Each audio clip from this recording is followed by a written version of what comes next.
कंस की दशा, तृणावर्त मोक्ष। जशोदा की रति लाड़ लड़ावी, निरखी निरखी ब्रज जन सुख पावी। नित नव मंगल दो के धामा, नित नव रूप श्याम अरु श्यामा। मथुरा में कंस सभा में बैठा था, तभी एक गुप्तचर आया। उसने आकर बताया, महाराज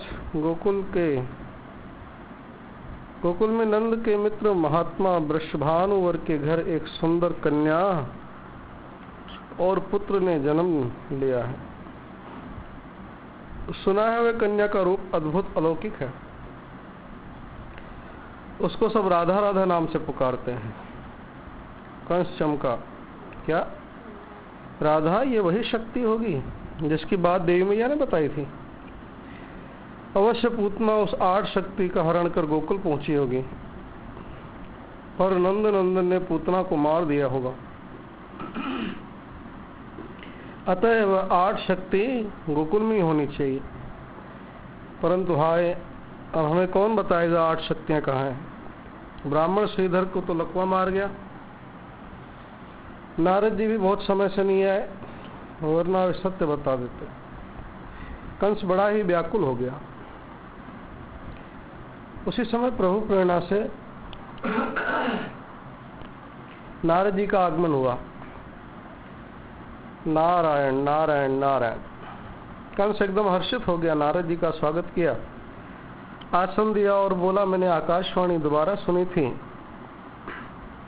कि नंद राय का पुत्र श्री कृष्ण गोलोक विहारी है। वही वसुदेव देवकी का 8वां पुत्र है और रोहिणी पुत्र भी।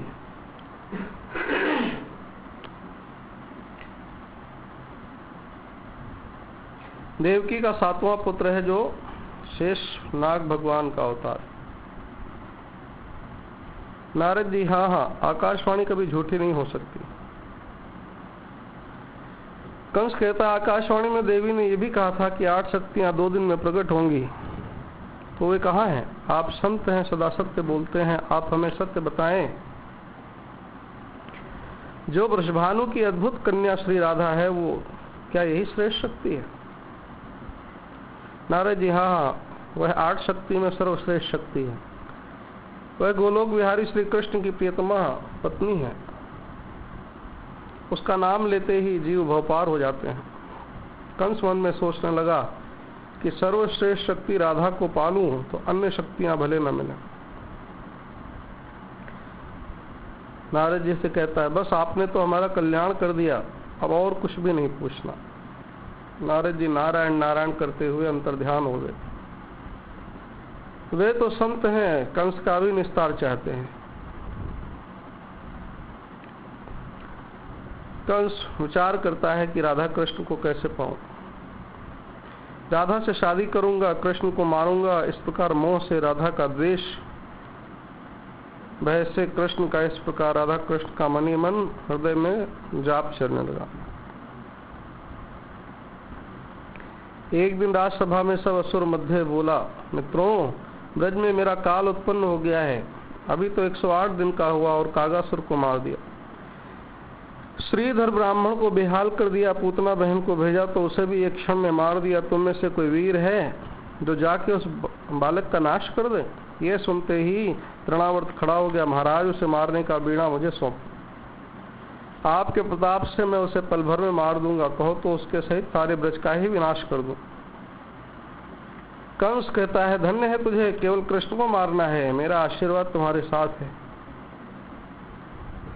और तृणावर्त चला। तृणावर्त यानी जो तिनके को इकट्ठा करके चलता है, वो आंधी का स्वरूप बना के चला। उसने सोचा, नंदलाल को उड़ा के आकाश में ले जाऊंगा और आकाश में ही मार दूंगा। उस दिन मैया लाला को लिए आंगन में बैठी थी और लाड़ लड़ा रही थी। यशोदा के भाग्य को देवता बखानते हैं कि त्रिभुवनपति को अपना पुत्र मान रही हैं और लाड़ दुलार कर रही हैं। कभी हरि को के मुख से मुख लगाती हैं, कभी कंठ से लगाती हैं, कभी कहती हैं, प्यारे कब तुम मुख से मीठा मीठा बोलोगे, मुझे मैया मैया कह के बुलाओगे? नंदराय को कब बाबा कहोगे? कब तुम इस आंगन में इधर उधर डोलोगे? कब तुम थोड़ा थोड़ा खाओगे?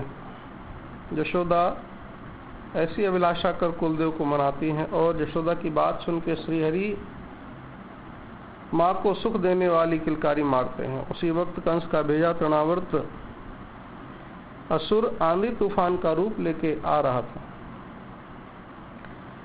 श्री कृष्ण जान गए वो असुर तृणावर्त मुझे उठा के ले जाना चाहता।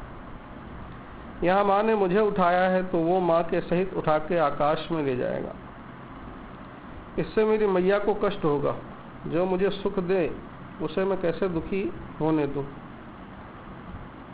तत्सुखे सुखित्वम, यह मेरा मंत्र है। अतः श्री कृष्ण ने अपने शरीर का भार बढ़ा लिया।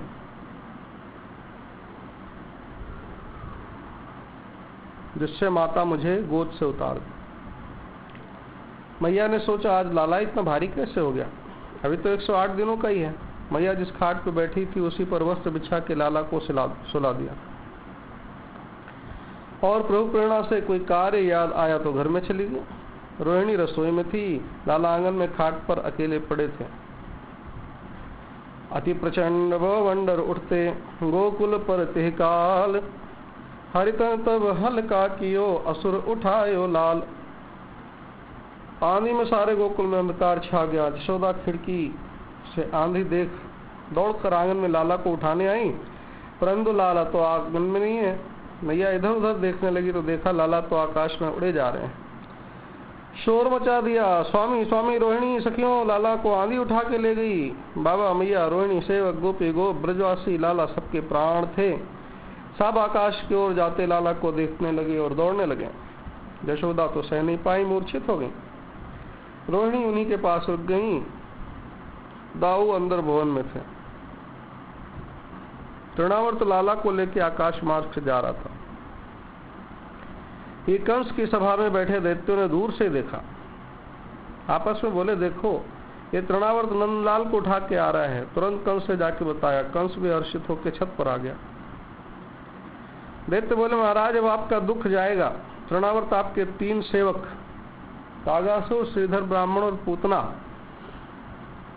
तीनों को मारने का बदला लेके आ रहा है। अब तृणावर्त उन्हें अपनी पीठ पर चढ़ा के ले जा रहा था। नंदलाल ने पीछे से ही अपने हाथों से उसका गला दबाना शुरू किया और छाती में छोटे छोटे पैर से लात मारने लगे। तृणावर्त से नंदलाल की ये चोट सही नहीं जा रही थी।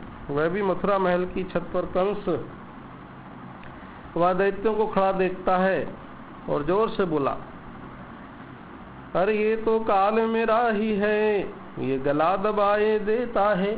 जल्दी से आन बचाओ रे, जमपुर पहुंचाए देता है।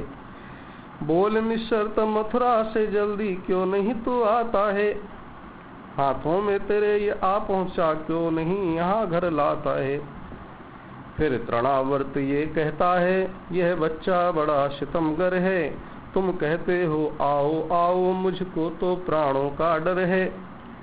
मथुरा से फिर बोले दानों, हाथों से इसे दबा ले तू। दुश्मन को मार के तृणावर्त अपने तो प्राण बचा ले तू। कहता है तृणावर्त उनसे, अब कैसे इसे दबाऊं मैं।